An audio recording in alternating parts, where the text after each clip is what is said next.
আজকের এই টিউটোরিয়ালে আমরা শিখব কিভাবে ফটোশপে ফটোকে বিভিন্ন ধরনের পেন্সিলের স্কেচ দেয়া যায়। আমরা স্কেচিং কিভাবে তৈরি করব সেটা আজকে এই ফটোশপ টিউটোরিয়ালে আমরা শিখছি।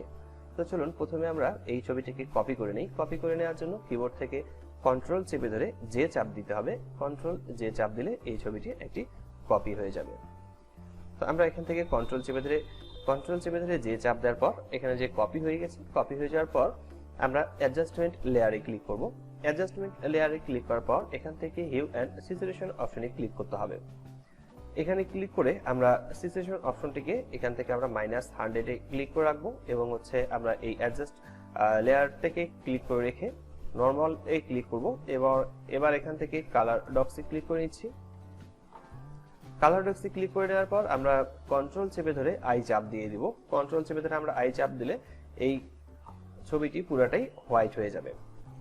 এখন হোয়াইট হয়ে যাওয়ার পর আমরা উপর দিকে ফিল্টার লেখা পাচ্ছি, আমরা ফিল্টারে ক্লিক করব। ফিল্টার থেকে ব্লারে ক্লিক করতে হবে। ব্লার থেকে আমরা এখান থেকে যে অপশনটি আছে তার আগে আরেকটি ছোট টিপস আছে। এই টিপসটি হচ্ছে এই ছবিটিতে লেয়ার 1 এর উপরে রাইট বাটন ক্লিক করার পর আমরা এখান থেকে কনভার্ট টু স্মার্ট অবজেক্টে ক্লিক করতে পারি। কনভার্ট টু স্মার্ট অবজেক্টে ক্লিক করব। ক্লিক করার পর এখন আমরা ফিল্টারে ক্লিক করছি ব্লার এবং নিচের দিকে এখানে ব্লারে ক্লিক করব। তো এখানে ক্লিক করার পর ছবিটি এরকম দেখাচ্ছে। আমরা শূন্য থেকে শুরু করব, শূন্য থেকে একটু একটু করে বাড়াতে থাকবো, শূন্য থেকে একটু একটু করে বাড়াতে থাকবো এবং আমি দেখব যে কোথায় ঠিক মনে হচ্ছে। যখন আমার মনে হবে যে ছবিটি এখানে ঠিক আছে, ঠিক সেই জায়গায় গিয়ে আমি ছবিটিকে রাখবো। যেমন আমার কাছে ছবিটি মনে হচ্ছে এই জায়গায় ঠিক আছে। এরপর এখান থেকে আমরা ওকে লেখাতে ক্লিক করছি। ওকে লেখাতে ক্লিক করার পর এখন আমরা স্মার্ট যে ফিল্টারটি নিয়েছিলাম সেটা নেওয়ার একটি সুবিধা হচ্ছে যে এই জায়গায় কালো বেশি হয়ে গেছে সেই জায়গাগুলোকে আবার ঠিক করে দেওয়া যাবে এবং এখান থেকে এডিট করা যাবে। আমরা এই স্মার্ট ফিল্টার অপশনটিতে ক্লিক করছি। ক্লিক করার পর আমরা ব্রাশ টুলে ক্লিক করব। ব্রাশ টুলে ক্লিক করার পর একটা বিষয় মনে রাখতে হবে, সেখানে হার্ডনেসটা অবশ্যই এখান থেকে 0 থাকতে হবে এবং এটা 300 থাকলেও 300 থাকবে অথবা যে কোনো একটা সাইজ থাকতে পারে। তো এখান থেকে হার্ডনেসটা অবশ্যই 0 রাখতে হবে। এরপর এখান থেকে অপাসিটি 100 থাকবে এবং ফ্লো এখান থেকে 25, 26 অথবা 30 এর মধ্যে রাখবো আমরা। আমি এখানে 24 এর মধ্যে রাখছি। এরপর নিচের দিকে কালার অপশনটি একটু মনে রাখতে হবে যে উপরে কালো কালারটা উপরের দিকে থাকবে এবং সাদা নিচের দিকে থাকবে।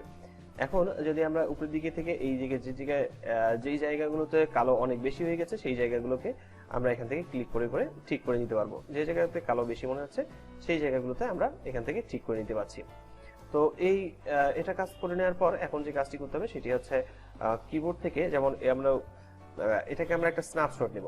কিবোর্ড থেকে এটাকে আমরা একটা স্ন্যাপশট নিয়ে রাখবো এবং এই স্ন্যাপশটটা রাখার জন্য আমরা প্রথমে উপরের দিকে হিউ এন্ড স্যাচুরেশন যে প্রথমে লেয়ারটি আছে এই লেয়ারটিতে ক্লিক করব এবং কিবোর্ড থেকে কন্ট্রোল শিফট অল্টার চেপে ধরে আমরা চাপ দেব। তাহলে টপে একটি লেয়ার চলে আসছে এবং এই লেয়ার থেকে আমাদের যে কাজটি করতে হবে আমরা লেয়ারের উপরে ক্লিক করব এবং তারপর আবার আমাদেরকে ব্রাশ টুল সিলেক্ট করতে হবে এবং কালার এখানে যেটা আছে সেটা হচ্ছে সাদা কালার উপরের দিকে থাকবে এবং কালো কালারটি নিচের দিকে থাকবে।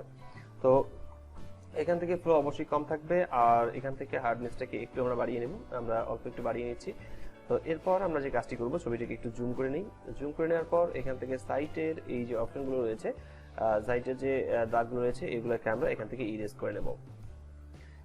এই সাদা অংশে যে অপশন চলে আসছে এগুলো আনওয়ান্টেড যেগুলো দাগ চলে আসছে সেগুলোকে আমরা এখান থেকে ইরেজ করে নিচ্ছি।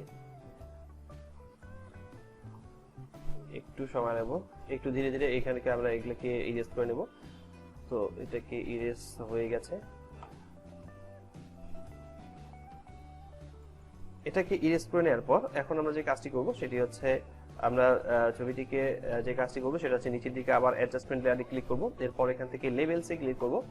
লেভেলসে ক্লিক করার পর আমরা এখান থেকে একটু উপরের দিকে বাড়িয়ে দিব। এখান থেকে আমরা বাড়িয়ে দিচ্ছি, দেওয়ার পর যে এখন আমাদের ছবিটি পুরোপুরি পেন্সিলে স্কেচ হয়ে গেছে।